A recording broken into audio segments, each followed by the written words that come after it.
tal? Muy buenas noches y bienvenidos a otra edición de Diario del Día. Comenzamos con toda la información importantísima. Hay mucha información para hablar, Cristiano, ¿no? ¿Qué tal? Buenas noches, Facundo. Sí, una jornada realmente calurosa la que tuvimos en la ciudad de Posadas, sobre todo al mediodía, donde se complicó un poco andar por el centro. Lo que menos se parece que en Posadas estemos en otoño.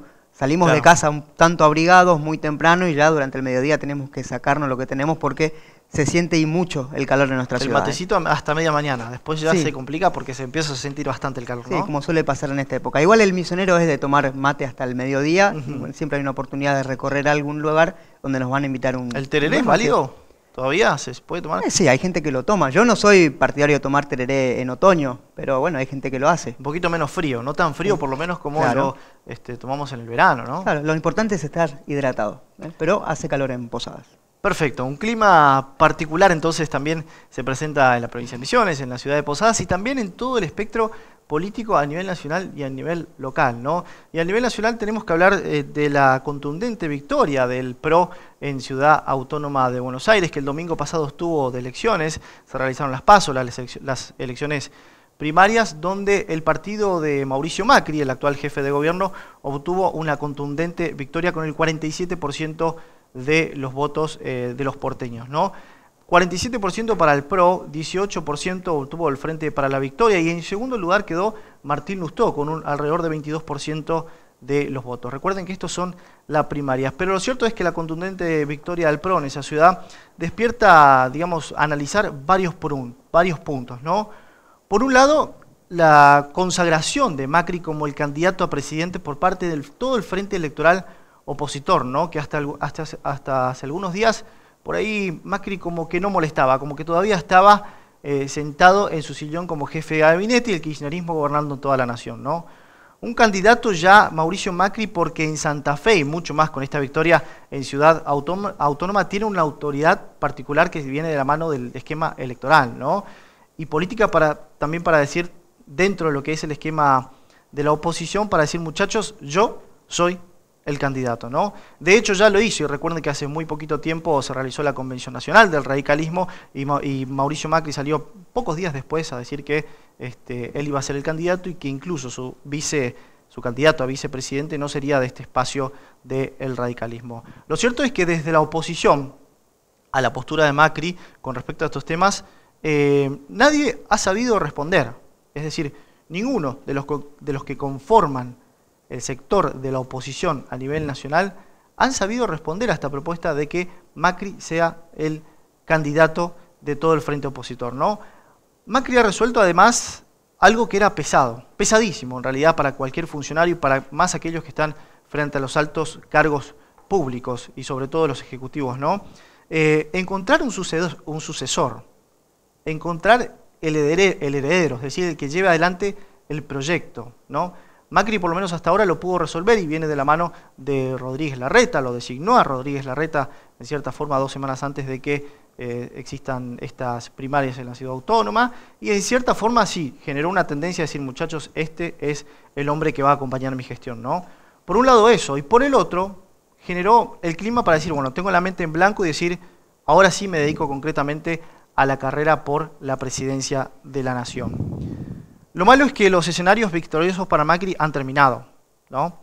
Que todavía resta por definir provincias como Córdoba, que en realidad el gobernador de la Sota está mucho más cercano al espacio de Sergio Massa, de hecho se habla ya de una suerte de pacto electoral para que los acompañe dentro de la fórmula Massa, y la provincia de Buenos Aires, en el cual el macrismo trata de desviar la atención política, digamos, porque en una de las conferencias, la conferencia de prensa inmediata de Mauricio Macri, que lo hizo con Larreta, habló ya de un candidato a vicepresidente, es decir, de provincia de Buenos Aires no se habla, porque también esta provincia no le es favorable a Mauricio Macri, no solo porque no gobierna, sino que el diálogo está un poco limitado y puenteado, si se quiere, por Sergio Massa y naturalmente gobernado por el kirchnerismo, ¿no?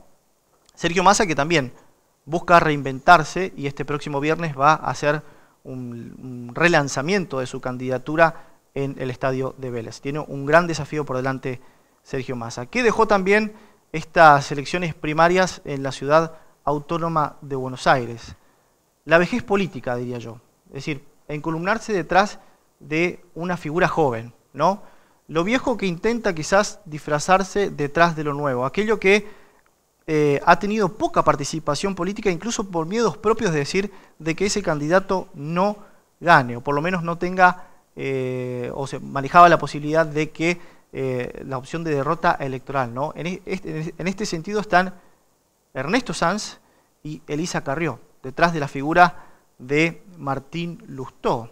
Y con Martín Lustó pasa algo particular, bastante particular, ¿no? Porque Martín Lustó fue el ministro de Economía que impulsó aquel famoso artículo 125 que en algún momento enfrentó hasta, diría yo, socialmente al gobierno nacional con la gente, ¿no? Martín fue el impulsor, el creador, el redactor de ese documento que enfrentó políticamente a muchísimos sectores y que terminó con el voto no afirmativo de aquel momento del vicepresidente de la Nación, que acompañaba la fórmula a Cristina, ¿no? Entonces el ministro de Economía, digamos, se fue algo enojado, si se puede decir. Pero ¿qué pasa con Martín Lustó? A partir de estas elecciones, que quedó en segundo lugar, tendrá que definirse. Definirse significa no salir a captar votos desde el espacio desde donde él está, sino a ver, digamos, tendrá que definirse si va más por los votos del lado del kirchnerismo o si va por los votos del macrismo. Es decir, de algún sector Martín Lustó tendrá que rescatar, digamos, esos votos que no serían propios, ¿no? Ahora bien, ¿dónde está la discusión? Cristina ha resuelto con mucha altura las instancias electorales, que con mucha inteligencia, insisto, fue desterrando su figura casi inmaculada, diría yo, que mantiene un 40% de imagen positiva, de los cuales muchos analistas, muchos consultores, muchos periodistas no pueden explicarse cómo es que Cristina se mantiene al margen incluso de estas contiendas electorales que perjudican o perjudicarían a su imagen, ¿no? Pero esta discusión no es para Cristina Fernández, no es para la presidenta de la Nación. La discusión es para los que vienen. La discusión es para Scioli, para y en este sentido digo que Cristina, insisto, que se ha diferenciado, ¿no? Incluso ideológicamente. Desde afuera, recuerden ustedes que la semana pasada en su cita presidencial en Rusia, ha marcado una diferencia ideológica muy importante, Cristina. Claramente dijo, sucesores tienen los monarcas. Recuerden ustedes esa frase. Dejando incluso en offside a muchos candidatos que esperaban incluso esa especie de bendición presidencial, esa especie de bendición que, digamos, lo acomodaría muchísimo mejor dentro del posicionamiento del Frente para la Victoria, ¿no? Es decir, Cristina se mantuvo al margen y además marca la cancha y la diferencia a nivel ideológico. Las victorias de Macri sufrirán a partir de ahora un enfrentamiento, un estancamiento, perdón, ¿no? Un enfriamiento en la política nacional. El Frente para la Victoria perdió en la ciudad autónoma, ya muy lejos de las chances de poder gobernar la ciudad autónoma, y decían unos también que es el número más bajo, si no me equivoco, que ha obtenido el peronismo en esa ciudad, ¿no? Que lo ha representado en este caso Recalde. Ahora vienen las discusiones en las provincias, allí donde los proyectos, por ejemplo, del PRO todavía no tienen una base sólida, ¿no? Quedan muchas provincias por definir. Y por último, ¿qué nos dejan estas elecciones? Hay que diferenciar en los discursos. Yo me pregunto, ¿se estarán los políticos de la Argentina planteando esta situación de seguir planteando incluso como política seguir los cambios? ¿Por qué seguir hablando de cambios? ¿Es necesario? Y por otro lado, ¿la gente habla de cambios y la gente vota los cambios? Solo hay que tomar las referencias de las provincias en las cuales se han votado y por lo menos se puede observar de que los oficialismos locales continúan gobernando y continúan, por lo menos de los resultados que han arrojado las PASO, incluso en Ciudad Autónoma de Buenos Aires, los oficialismos locales siguen siendo votados para gobernar. Una cuestión para rever, a ver si realmente proponer un cambio puede producir un efecto electoral cierto, ¿no? En fin, muchísimo que definir de aquí hasta la carrera electoral que nos tiene este año 2015, a todos muy atentos, ¿no? Cristian, hablamos de deporte. Hablamos de deporte, sí, y mencionabas una palabra importantísima recién que es la palabra cambio. En las últimas semanas, en la última semana mejor dicho, Guaraní y Crucero del Norte han dado giros de 180 grados en lo que es su estructura futbolística. Sabido es que después de mucho tiempo los dos equipos están representando en el nivel más alto al fútbol de la provincia de Misiones. Crucero del Norte lo hace en la primera división y Guaraní Antonio Franco lo hace en la B Nacional después de 25 años de volver a intentar estar en esa segunda categoría del fútbol argentino.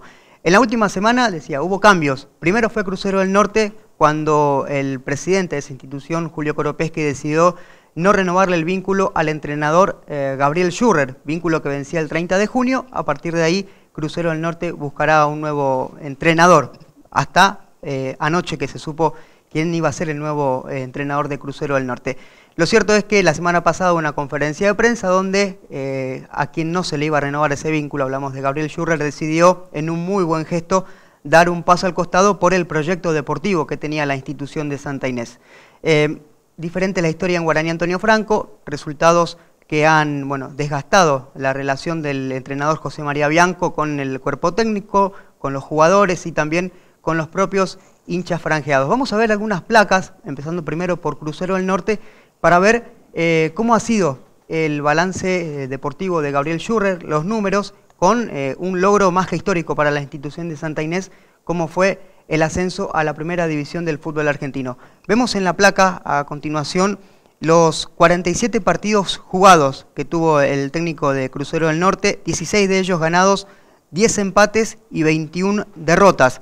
Si nos vamos al torneo de transición de la B Nacional, que es donde Crucero del Norte logró el ascenso, fueron 37 partidos disputados para lograr ese logro histórico, 15 triunfos, 7 empates y 15 derrotas. Ya en primera división los números son totalmente distintos, son 10 partidos disputados, una sola victoria, 3 empates y 6 derrotas. Mientras vemos algunas imágenes también de quién es el saliente entrenador de Crucero del Norte, hay que decir que más allá de dejar este logro histórico para el fútbol de Misiones, logra dejar una base en cuanto al proyecto que se busca de entrenadores. Se busca una persona joven, una persona que intente trabajar y estar lo más cómodo con el grupo. El principal logro de Gabriel Schurrer como técnico de Crucero del Norte es haber logrado ese ascenso a primera división por primera vez en la historia del fútbol misionero. ¿Quién va a ser el entrenador en este proceso corto que va a tener Crucero del Norte? Hablamos de un histórico, un hombre de la casa, él es Miguel Ángel Salinas, conocido como Pico, ex arquero de Guaraní Antonio Franco, quien estamos viendo en las imágenes, pero anoche en el sitio oficial de Twitter de Crucero del Norte se confirmó que Sebastián Pascual Rambert es el nuevo entrenador de Crucero del Norte. Dirigió al Aldo Civi, a Unión San Felipe de Chile y Platense. También estamos viendo algunas imágenes para que se sepa quién es, o para que se recuerde, mejor dicho, quién es Sebastián Rambert, y fue ayudante de campo de Ramón Díaz en San Lorenzo, donde logró el título del año 2007, y en Independiente, algunos años después. Rambert va a asumir el cargo de director técnico cuando Crucero enfrente a Unión de Santa Fe por la fecha 12. Cambiamos de equipo, nos vamos a Guaraní Antonio Franco, donde en la jornada de ayer por la tarde se supo que José María Bianco, el Chaucha, conocido como para todos, no es más tampoco el entrenador. José María Bianco asumió en noviembre del año 2012, dirigió a Guaraní en 88 partidos, ganó 31, empató 25 y perdió 32, como la placa lo está mostrando. Tras 25 años logró el ascenso a la Primera B Nacional en la temporada 2012-2013. ¿Y quién lo va a suceder en este corto periodo? Va a ser Telmo Gómez, a quien estamos viendo en imágenes, es un también conocido de la casa. Sucede lo mismo que pasa en Crucero del Norte, es el bombero de turno que tiene Guaraní Antonio Franco cada vez que se va un entrenador, es una especie de coordinador del fútbol de las inferiores de la institución de Villa Sarita. Mientras tanto se busca entrenador, pero buscábamos particularidades. Dos equipos misioneros después de mucho tiempo en el máximo nivel del fútbol argentino, Crucero en la primera y Guaraní en la B Nacional, y que en una semana el proyecto deportivo se vio desbordado por los malos resultados. Una semana, dos técnicos afuera, un entrenador nuevo en Crucero del Norte, Guaraní en tanto deberá esperar. Bien, perfecto. Toda la información deportiva entonces bastante movida la cuestión de los máximos equipos aquí en la provincia, ¿no? La política y el fútbol misionero también, calentitos. Bien, perfecto. Compartimos un breve corte. En el próximo bloque va a estar charlando aquí con nosotros, analizando un poco esta cuestión de las elecciones en Ciudad Autónoma de Buenos Aires y cómo se refleja esto en las provincias, por sobre todo en la nuestra, ¿no? Cómo el PRO hace pie aquí en la provincia de Misiones con estos últimos resultados electorales obtenidos el domingo pasado. Va a estar el diputado Alfredo Schiavone. Ya venimos.